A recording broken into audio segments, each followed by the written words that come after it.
The Sultan of Brunei, one of the richest kings on the globe, is Prince Jeffrey Bolkiah's brother. Known for his extravagant lifestyle and fascination with attractive women for years, he developed a reputation as a scandalous playboy.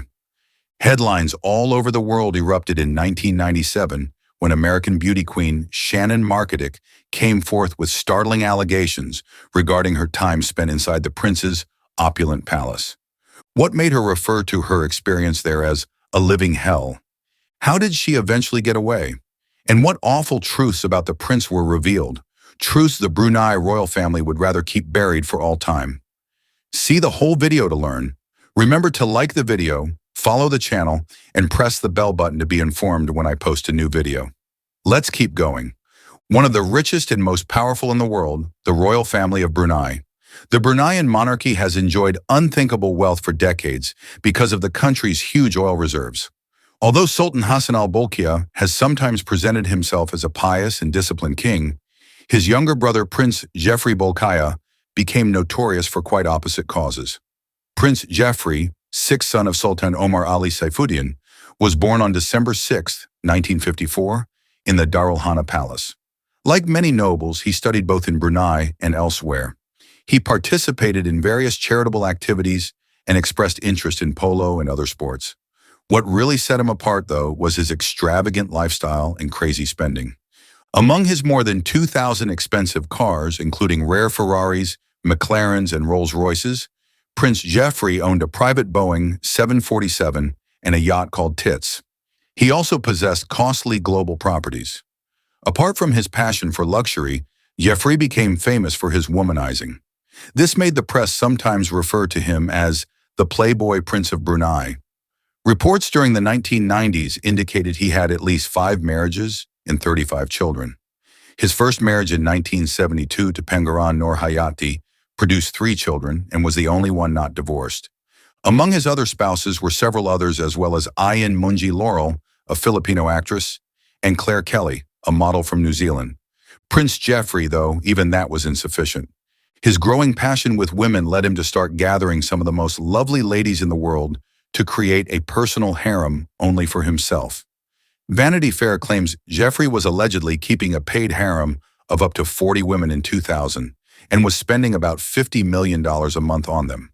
But such excess had repercussions. Accused in 1997 of taking more than $14 billion from Brunei's sovereign finances to fund his opulent way of living. This resulted in a significant legal fight, and for a while he was made to live outside the nation. A solution was made in 2003, and Prince Jeffrey was told to come back, a major share of the stolen money. 6 years later, in 2009, he was permitted to go back to Brunei. But this was not even his largest controversy. Former Miss USA Shannon Markadick launched a startling lawsuit against Prince Jeffrey in 1997. Her court testimony left many dumbfounded. But who precisely was Shannon Markadick, and how did she relate to the prince? Shannon Markadick began competing in pageants early, born in Phoenix, Arizona, and reared in Texas. First runner-up in the Miss Arizona Teen USA pageant, she realized her dream in 1992 by being crowned Miss USA during the Wichita, Kansas-held competition. She went on to compete in the 1992 Miss Universe pageant in Bangkok, Thailand, that same year, and made it to the semifinals, therefore finishing 8th overall. Shannon's future looked really bright given her beauty, charisma, and elegance. Gaining more notice in the entertainment sector, she featured in various film and television productions. Shannon's life turned bleak in 1997. She was given what looked like a beautiful short-term contract employment in Brunei. Promotional and modeling work for a luxury calendar under a Los Angeles talent agency guaranteed her $20,000 a week. Shannon's reality, though, when she got to Brunei, was nothing like what she had been promised. Shannon's passport was taken when she arrived.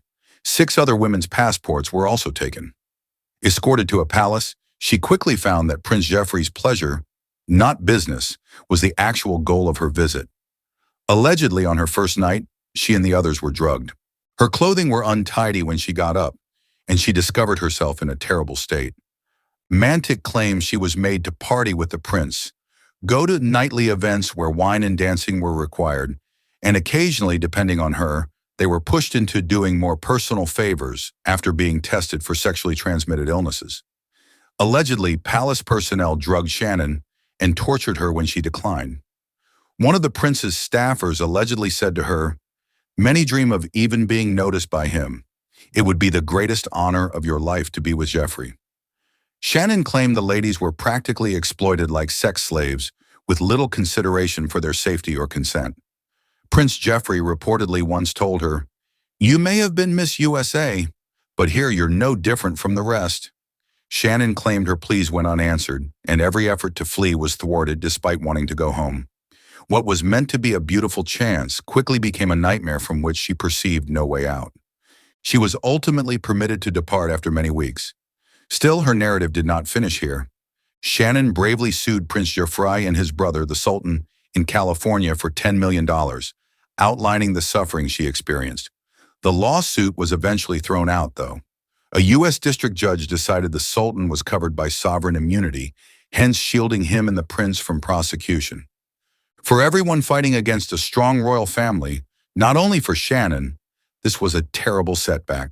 Still, Shannon's courage revealed the door for others to speak up. Another controversy in 2010 came about when American author Gillian Lauren released her book, Some Girls, My Life in a Harem, in which she recounted her experience as one of Prince Jeffrey's harem concubines during the 1990s. Gillian said the prince kept hundreds of ladies, rotating them according to his mood. Some ladies were preferred for days, others forgotten overnight.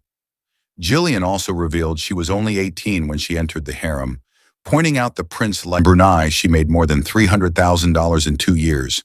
Prince Jeffrey refuted the women's allegations and even claimed he had never met them when legal charges from Shannon and Gillian's book drew notice. Brunei seems to want to totally wipe this sad period from its royal past. Shannon Marketic is 53 years old today. She selected a quieter life, concentrating on recovery and assisting others after leaving the public eye. By contrast, Prince Jeffrey remains in calm luxury, still shielded by his riches and influence. Notwithstanding the scandals that have dogged him, he still belongs to Brunei's royal circle and has suffered no significant repercussions. Is this just? Leave your ideas in the comments. If you liked the video and would like more like it, be sure to express thanks by leaving a thumbs up below.